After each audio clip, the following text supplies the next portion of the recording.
três hábitos que eu fui criando e que me ajudaram e que mudaram a minha vida e que de alguma forma ajudaram a criar um terreno mais fértil para aquele que viria a ser o verdadeiro perdão, que eu gosto como eu gosto de chamar, e que de alguma forma é a primeira etapa do caminho para a liberdade. O meu nome é Silvia Palas e este é o caminho para a liberdade. Então, quais é que são essas três coisas que, ao longo de mais de 25 anos, eu tenho estado numa espécie de busca como terapeuta e na altura, no início, completamente imersa no campo da saúde mental, trabalhava em psiquiatria, apesar de ter muitos interesses e haver uma curiosidade sobre a mente, sobre o mundo, sobre o universo. Então, nesta jornada, como é óbvio, isto é uma jornada de avanços e recuos, mas nesta jornada, estas três formas de olhar retiraram um peso, literalmente, dos meus ombros. A primeira é não julgar nada nem ninguém. E este hábito dá uma paz e coloca-nos como observadores das coisas, das pessoas, de nós mesmos, não num espaço de superioridade ou inferioridade, de comparação, de ataque, de defesa, mas observador, apenas. Eu costumo dizer que se nós acreditarmos noutras vidas e acreditarmos que há cargas que carregamos, então, não é? E os karmas que carregamos e os encontros que temos com as diferentes pessoas, então só por isso que é que haveria para julgar, não é? No sentido de eu sei lá o que é que eu trago, se eu acredito, se eu me abro a essa possibilidade, ok? Vamos imaginar que sim. Eu sei lá o que é que eu trago que leva a que alguma pessoa me faça determinada coisa. Não sei. Então, como eu posso julgar? Não posso. Mas, se eu não acredito, não quero ir por aí, ok, temos esta vida. E então eu costumo dizer que nesta vida temos mais do que suficiente informação para, enfim, para aproveitá-la para aquilo que eu acredito que é a sua função, que em última análise é dissolver todas as capas de cargas inconscientes que trazemos até, em última instância, nos iluminarmos. E isso é o que eu acredito profundamente. Não acho que estamos aqui apenas para melhorar a nossa vida financeira ou termos melhores relacionamentos. Podemos desfrutar disso, devemos desfrutar disso, mas acho que em última análise há uma razão maior para isto. Mas então, não acreditando em outras vidas, e vamos cingir-nos a esta, há uma expressão que eu costumo usar nas minhas consultas ou nas minhas formações para quando convido a colocar em prática isto do não julgar, que é aquela música dos Depeche Mode que diz "Try to walk in my shoes, you would stumble in my footsteps". Traduzindo, tenta caminhar com os meus sapatos. Tu tropeçarias exatamente nos mesmos passos que eu.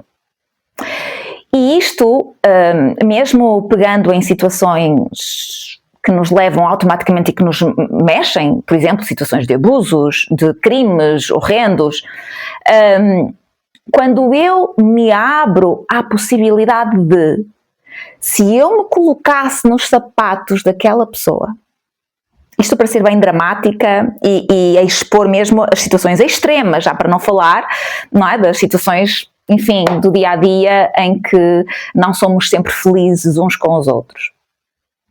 Então eu às vezes gosto de chocar um pouco falando nessas situações extremas.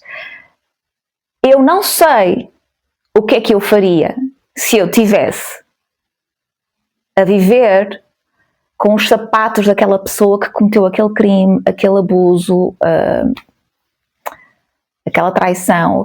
Eu não sei. Eu não sei.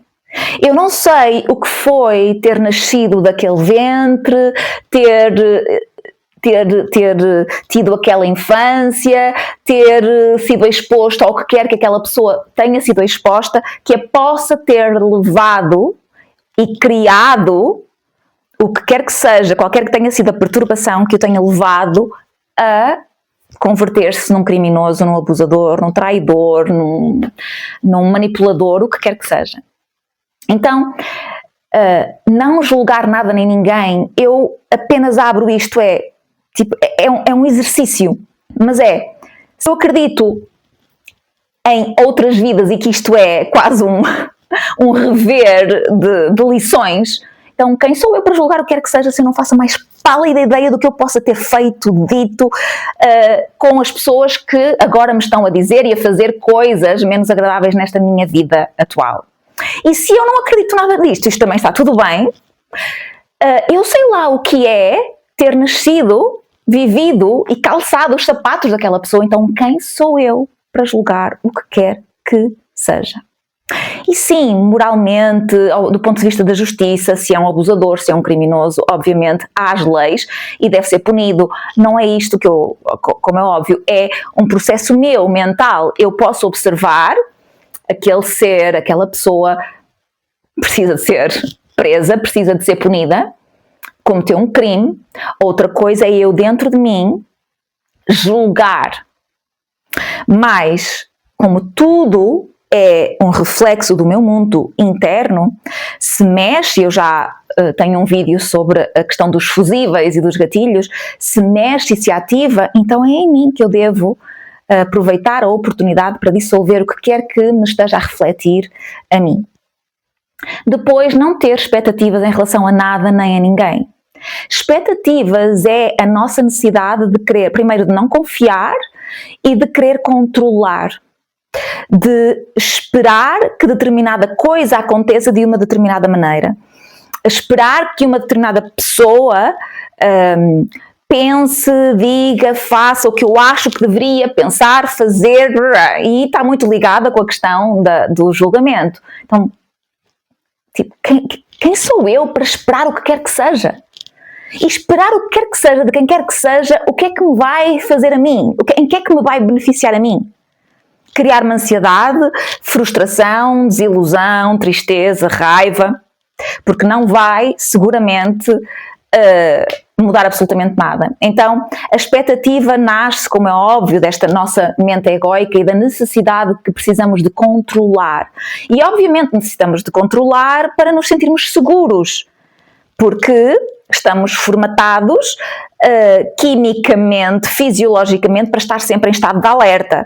Como neste momento não temos tigres a correr atrás de nós, nem leões, então estamos sempre a fugir de alguma coisa, em estado de alerta, a achar que estamos a fazer alguma coisa e a precisar de fugir de alguma coisa e nem sabemos muito bem de quê. Eu acho que em última instância estamos a fugir de nós próprios. Então, não criar expectativas em relação a nada nem a ninguém ajuda-nos, e obviamente é mais fácil dizer do que fazer, é uma prática, é um exercício, é uma escolha diária e constante, mas ajuda-nos a entrar mais num espaço de presença, de fluir um pouco com a vida e o que quer que venha, agradecer e de alguma forma aproveitar o ensinamento ou a oportunidade que está presente nesta situação, em qualquer que seja ela. A terceira é aceitação total do lugar onde nós estamos e começa com a aceitação para eventualmente podermos entrar na apreciação ou gratidão do lugar onde nós nos encontramos. O lugar onde nos encontramos pode nos estar a gerar tristeza, dor, raiva, angústia, ansiedade, enfim, pode gatilhar todos os nossos sensores. E eu entendo perfeitamente. Quem nunca esteve aí, não é? Quando já vivemos há alguns anos, já passamos por todos os turbilhões e mais alguns que possamos imaginar. Então entendo perfeitamente o que é estar nesse espaço.